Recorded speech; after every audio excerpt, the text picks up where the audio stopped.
আজকে তোমাদেরকে নিয়ে যাব একটা সুন্দর জায়গায়। আশা করি সেই জায়গাটা দেখে তোমাদের মন প্রাণ জুড়ে যাবে।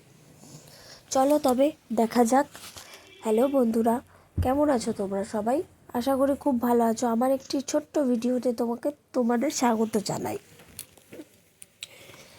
চলো তবে মেন রোডে উঠে যাই। দেখো বন্ধুরা, ওই যে ওই বিল্ডিংটায় না একটা সম্রাট বলে রেস্টুরেন্ট হয়েছে, খুব সুন্দর নাকি। একদিন যাব, তোমাদেরকেও নিয়ে যাব।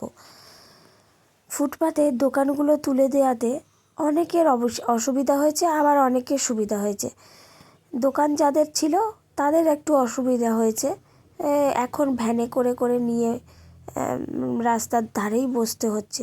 ও মা, দেখো কুকুরটা ওপরে উঠে বসে আছে। গ্রিন হাট, এই গ্রিন হাটে একদিন আসবো। খুব সুন্দর সুন্দর গাছপালা আছে কিন্তু জানো গ্রিন হাটে। এই দেখো, এই যে এইখানে যেমন এই কাকুটা চায়ের দোকান নিয়ে বসে আছে। আগে এখানে একটা দোকান ছিল, সেই দোকানটা তুলে দিয়েছে। তো এনাদের একটু অসুবিধা হয়েছে। আবার যারা মানে হাঁটাচলা করে, ফুটপাথ দিয়ে হাঁটতে চলতে পারবে, সেই দিক থেকেও সুবিধা হয়েছে, অ্যাক্সিডেন্টটা কম হবে। তো সব দিক থেকে সুবিধা অসুবিধা তো লেগেই থাকে। চলো, রাস্তায় যেতে যেতে কথা বলতে বলতে আমি আমার গন্তব্যস্থলে পৌঁছে গেলাম। আমাদের বলা চলে, আমাদের গন্তব্যস্থলে পৌঁছে গেলাম। এই যে আমার মায়ের কাছে, আমাদের মায়ের কাছে অবশ্যই। মা তো সবার হয়, আমার তো একার না।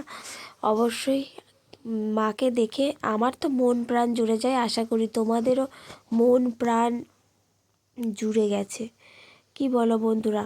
অবশ্যই কিন্তু জানাবে মন প্রাণ জুড়লো কিনা। একটা ভালো জায়গায় নিয়ে আসলাম তো, বলবে কিন্তু কমেন্ট বক্সে অবশ্যই।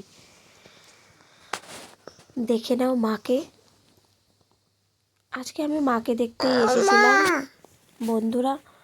বাইরের থেকে এই যে এইটা মায়ের মন্দির, সবাই প্রণাম করে নিও। ভিডিওটা ভালো লাগলে অবশ্যই লাইক কমেন্ট শেয়ার করতে ভুলো না। টাটা।